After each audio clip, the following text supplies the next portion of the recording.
With the recent changes to UK drone rules, many viewers have been asking whether or not it is possible for UK hobbyist drone flyers to be able to fly their drone at night. Here comes the answer and some guidance.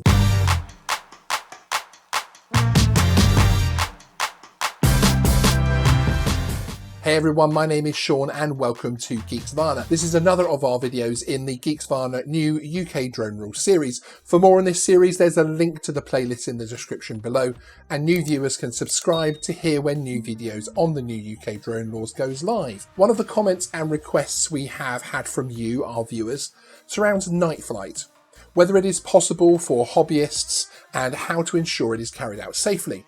So today's video will talk about the CAA rules and provide guidance on how I personally try to keep my night flights safe and confident. Firstly, let's take a look at the legality of night flight flying in the UK. The good news is that this is one of the parts of the CAP 722 which is actually very straightforward.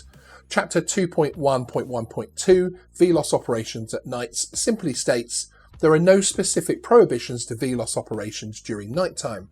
The basic VLOS principles still apply, i.e. you must be able to see the aircraft and the surrounding airspace. So you need to follow the drone code, but no specific qualification or permission is required for UK hobbyist drone flyers.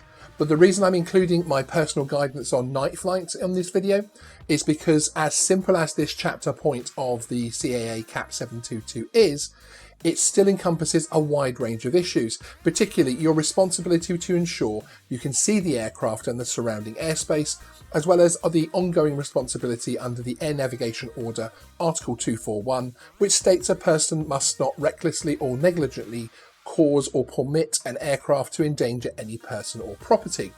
So, here are my 7 tips for nighttime flights as a UK hobbyist drone flyer. Number 1.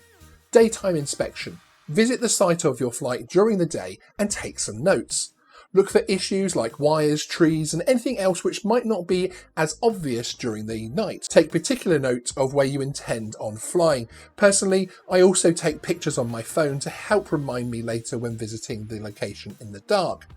My second tip for night flying is to plan your launch and landing. Look for at least one other emergency spot to set the drone down should anything happen to stop you landing back at home point or an issue develop with the drone.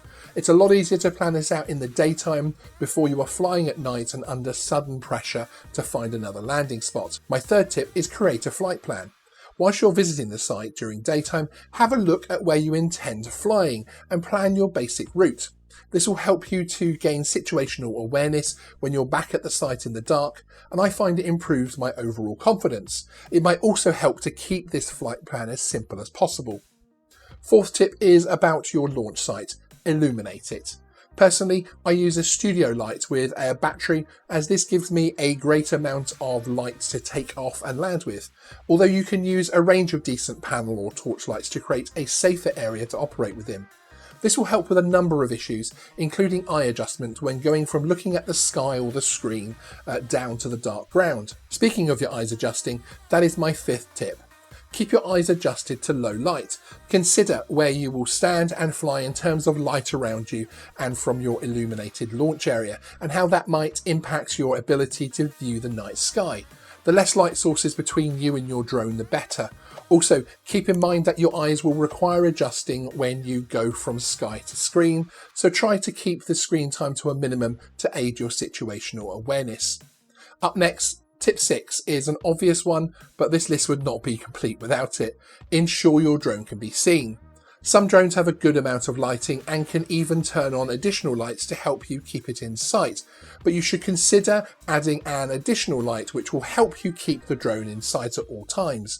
One point to note here for Mavic Mini and Mini 2 flyers is weight. Although the Mini 2 has a few grams to play with, coming in at 242 grams, the original Mavic Mini is closer to the 250 gram limit, so adding lights could push you over the required limit to need a flyer ID in addition to the already required operator ID. And my 7th tip for UK night flights by UK hobbyists is check the weather before you fly. During night flight conditions, it will not always be as obvious what is happening around you, so check weather services regularly before you fly, and give apps like UAV Forecast a visit in the run-up to the flight itself. There you have it, my personal tips on night flight for UK hobbyist drone flyers. Please let me know in the comments below if you have any other useful tips for your fellow drone flyers based on your experience of night flight. I read all the comments and really appreciate how much the drone community engages with Geeksvana. Thanks for watching, and I'll see you in the next video. Oh, you're still here. I tell you what, while you're here, I'll tell you a joke, shall I? So, I encountered a video on YouTube that said how to stop procrastinating. I thought, how handy is that? So I saved it for later. Boom, boom. See you next time.